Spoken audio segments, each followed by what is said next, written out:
Halo teman-teman, pada video kali ini aku akan berbagi tentang uji korelasi person, di mana uji korelasi ini sering digunakan dalam analisis metode penelitian kuantitatif. Tapi sebelumnya teman-teman, dukung channel ini dengan subscribe, like, dan share.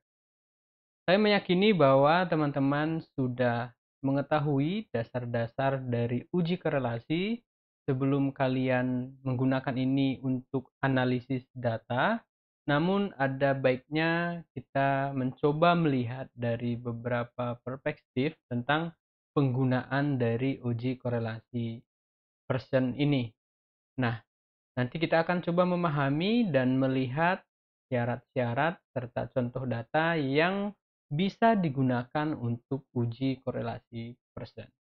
Langsung saja, poin pertama kita memahami korelasi person, yaitu uji korelasi ini pertama kali ditemukan oleh namanya Carl Person tahun 1895. Kemudian dikembangkan oleh Sir Francis Galton. Jadi sudah cukup lama ya teman-teman. Ini dari tahun 1895 sudah digunakan. Poin yang kedua, korelasi ini sering disebut person error, korelasi product moment, atau person. Jadi kalau dalam literaturnya teman-teman, misalnya ada menyebut person error atau product moment atau cukup dengan person, itu sama saja. Jadi tidak ada perbedaannya. Poin yang ketiga, tujuan uji korelasi ini adalah untuk menentukan apakah ada hubungan korelasi antar dua variabel. Ya, jadi kita tidak bisa melihat dari uji korelasi ini sebab akibat. Cukup melihat uji korelasi adalah melihat hubungan atau korelasi antar dua variabel. Nah, ini poin yang sangat penting teman-teman karena tujuan dari uji ini adalah untuk dua variabel. Kemudian, poin yang keempat, uji person ini digunakan untuk menguji hubungan dua variabel kontinu. Ya, jadi kalau kalian sering mendengar jenis-jenis skala ya ataupun jenis atau tipe dari variabel, maka untuk person ini khusus variabel kontinu. Nah, variabel kontinu itu termasuk di dalamnya adalah skala yang bisa berbentuk nominal, bisa berbentuk interval, bisa berbentuk ordinal, ataupun rasio. Jadi tergantung teman-teman memasukkan data kalian itu dalam variabel kontinu atau skala yang mana, seperti itu. Nah, untuk lebih jelasnya teman-teman bisa melihat ke video saya sebelumnya, ada penjelasan tentang tipe-tipe ataupun jenis skala penelitian kuantitatif. Kita lanjut untuk melihat ya contoh dari variabel kontinu yang bisa digunakan dalam analisis korelasi person. Misalnya kalian memiliki dua variabel ya. Variabel pertama itu tahun sukses pendidikan, kemudian variabel yang kedua adalah pendapatan. Kalian bisa melihat di sini bahwa jenis variabel ini adalah kontinu ya. Kontinu dalam berbentuk angka ya, dalam berbentuk diskrit ya teman-teman. Nah, tahun sukses ini diukur dari berapa lama individu sekolah. Misalnya kalau dia tamat SD 6 tahun, tamat SMP berarti 9 tahun. Nah, sedangkan yang untuk contoh ini ada 8, ada 12. Kemudian pendapatan juga demikian teman-teman.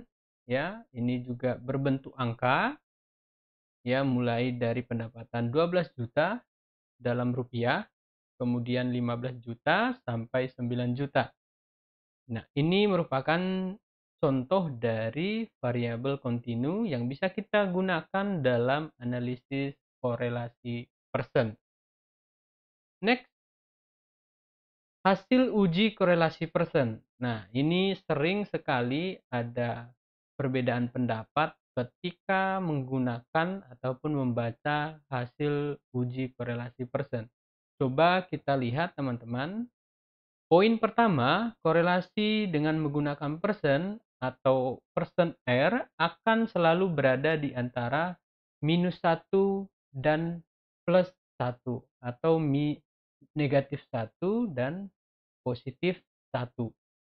Kemudian, koefisien korelasi sebesar +1 merupakan sebuah korelasi positif sempurna atau berhubungan antar dua variabel. Poin yang ketiga, korelasi koefisien sebesar 0 itu artinya tidak ada hubungan antara variabel yang satu dan variabel yang kedua. Atau itu bisa kita pahami tidak ada hubungan baik positif atau negatif pada kedua variabel tersebut.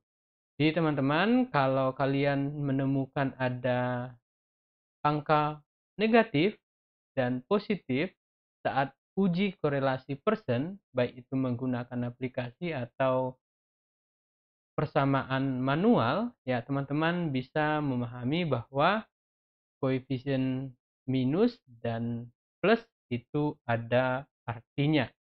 Artinya yang pertama adalah dalam kasus korelasi positif satu, itu menunjukkan ketika satu variabel meningkat, variabel lain juga meningkat pada level atau proporsi yang sama. Demikian juga ketika satu variabel menurun, maka variabel yang lain juga turun pada level atau proporsi yang sama.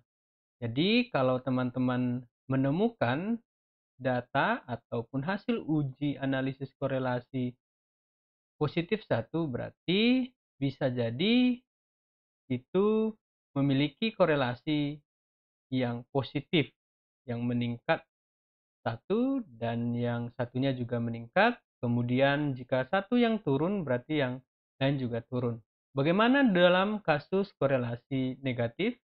Kita lihat di sini, itu artinya ketika satu variabel meningkat, variabel yang lain menurun pada level atau proporsi yang sama. Demikian juga ketika variabel yang satu menurun, maka variabel yang lain meningkat pada level atau proporsi yang sama. Nah, jadi ada kebalikannya teman-teman. Jangan lupa bahwa dalam korelasi plus satu dan korelasi minus satu ada yang kontradiktif. Ya, kontradiktif artinya yang satu meningkat, yang lainnya menurun, atau yang lainnya menurun, yang satu meningkat, itu korelasi yang negatif. Sedangkan yang korelasi positif tadi, satu meningkat, maka yang lain meningkat, atau satu menurun, maka yang lain juga ikut turun. Dalam contoh kasus tadi, coba kita lihat. Nah, misalnya ini, hasilnya bisa kita lihat ketika uji analisisnya ditemukan positif, berarti jika tahun sukses terdapat hubungan positif antara tahun sukses pendidikan dan pendapatan. Itu artinya jika positif, jika tahun sukses pendidikan meningkat, maka pendapatan juga turut meningkat. Atau sebaliknya, ketika tahun sukses menurun, maka pendapatan juga menurun. Nah, ini dalam kasus contoh bisa kita gunakan dari syarat penggunaan dari uji korelasi person. Demikian teman-teman, informasi singkat tentang uji korelasi person. Semoga ini dapat membantu dalam memilih pisau analisis kalian, apakah korelasi person atau yang lainnya. Pertanyaannya, ketika uji korelasi person atau uji korelasi dengan data yang bukan kontinu, apakah bisa dilakukan? Tetap bisa teman-teman, tetapi bukan person atau product moment. Ada jenis analisis yang lain. Ya, terima kasih sudah menonton video ini, semoga bermanfaat. Saya rasa teman-teman ini adalah informasi yang saya pelajari juga dan saya dapatkan dari beberapa literatur, jadi kalian bisa menambah wawasan dengan literatur yang lain tentang topik ini. Ya, demikian, sampai jumpa pada video berikutnya. Jangan lupa dukung channel ini dengan subscribe, like, dan share. Terima kasih.